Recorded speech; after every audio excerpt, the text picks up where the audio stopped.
Hi mga kapimpos! Ayan, dahil half day kami sa work, so napag-utusan na magpakain ng baboy sa garden namin. Ayan, on the way na ako. Magandang panahon, makulimlim pero hindi naman siya mainit kasi makulimlim nga, di ba? Ayan, papunta na tayo sa garden para magpakain ng baboy at pusa. Napag-utusan tayo dahil minsan lang tayong utusan. Kahit tayo natin, sige lang. Yan, dito natin ipapark yung motor kasi mahirap ang daanan papasok. So, yan, kunin natin na. Bale, dito yung mga pinamana ng aming lolo sa aming mga magulang. Yan, papasok dyan. Bale, 3 sila magkakapatid ang naghati-hati dyan. Apat sila. Yan, si Nanay Bibi, si Ate Lani, si Ate Judith, Nanay Judith na nasa heaven na. Rest in peace, Nanay. At syempre si Mama. Yan. Yung kay Ate Lani, yun dun banda, yun yung mayroon siya parang bubong dun. Yung may gate.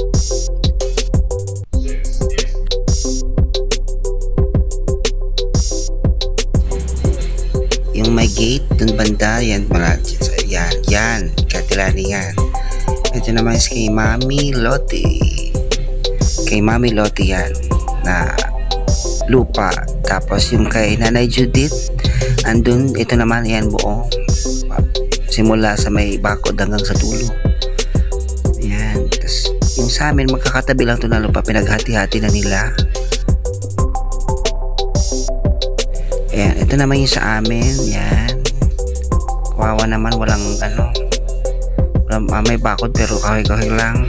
Pero okay lang.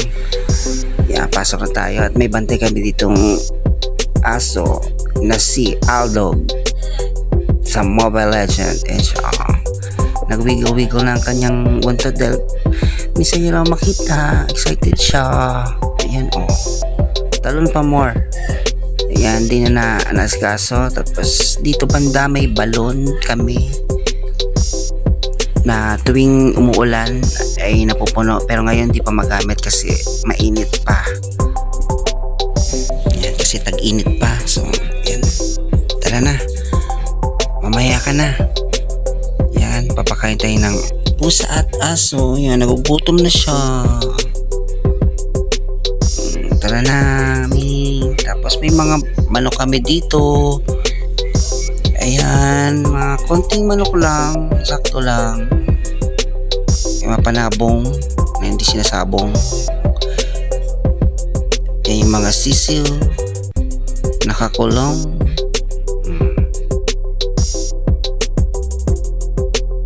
Ayan, marami pa ditong manok kaso nagkalat sila ngayon kasi busog pa. Kasi morning and afternoon namin sila pinapakain. Pag sa ngayong tanghali, hindi. Ayan, nandito yung mga pusa. Ayan, may maliit.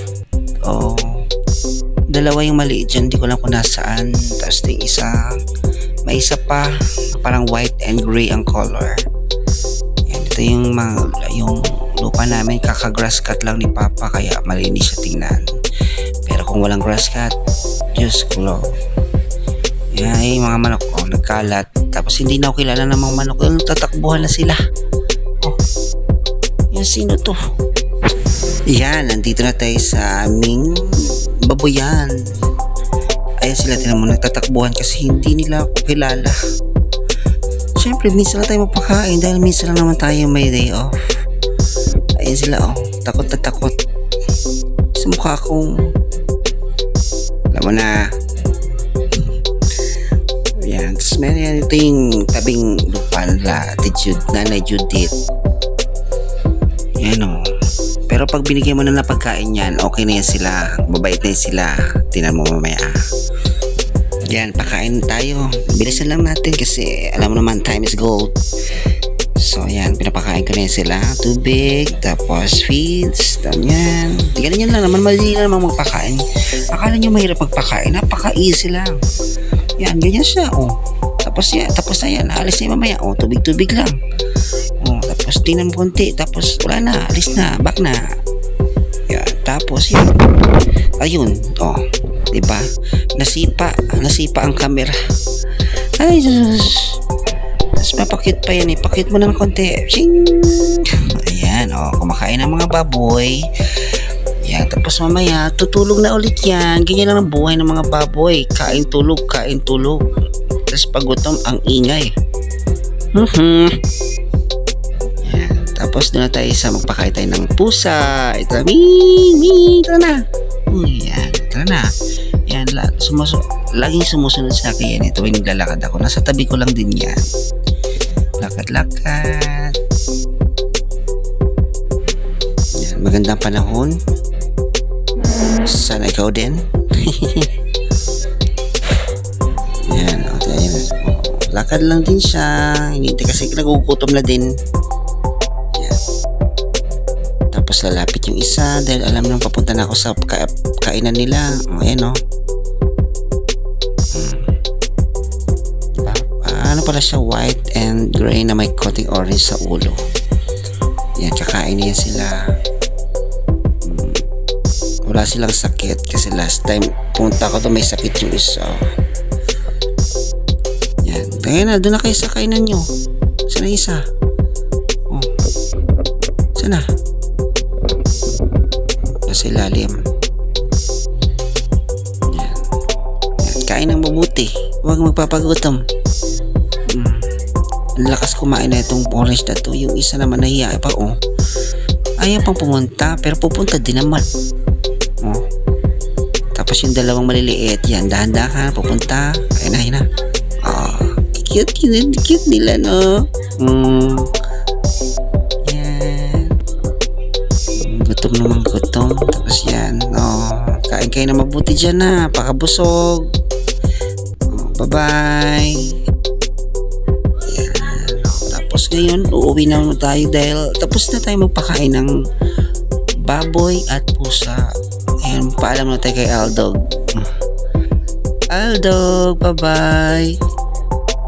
Eh, siya, kawawa naman. Mag-isa lang talaga siya rito. Bye-bye. Balik na tayo.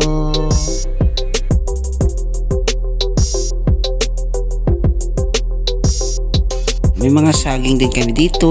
Ayan, meron tayong papaya pero maliit pa. Pero in the future, ma-harvest na rin natin yan. Yan, balik na muna tayo sa ating motor.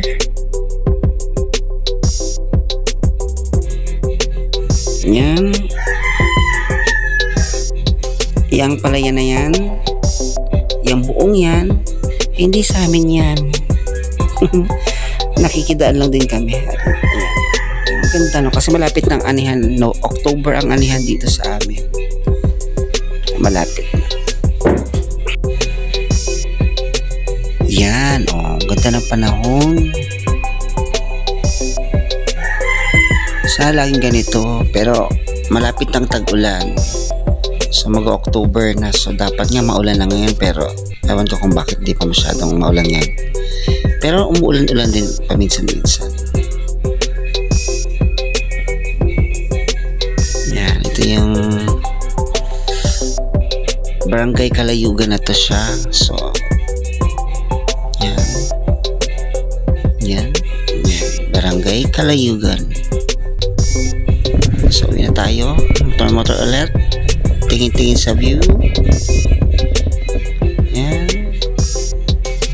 Maganda dito sa amin kasi lang, tahimik. Wala masyadong toxic. Meron pero iilan na lang sila. Yan, oh. Nung bumagyo ng Odette dito, Diyos ko, ang mga puno nagputol-putol, nagtumbahan, ang mga palay nakadapa na lahat. Sayang talaga, pero buti mabilis nakabangon ang hinunangan. Yan, may palay kami dyan kayo na binilad kasi wala na kami bigas. Yan, ito yung aming munting tindahan ni Pisay. Yan, pasok na tayo. At yan, nandito na tayo sa bahay. Yan, dami naming aso eh. 7 ang aso namin. Labas, tindahan, yan. Okay, hanggang dito na lang. Bye-bye. Mwah.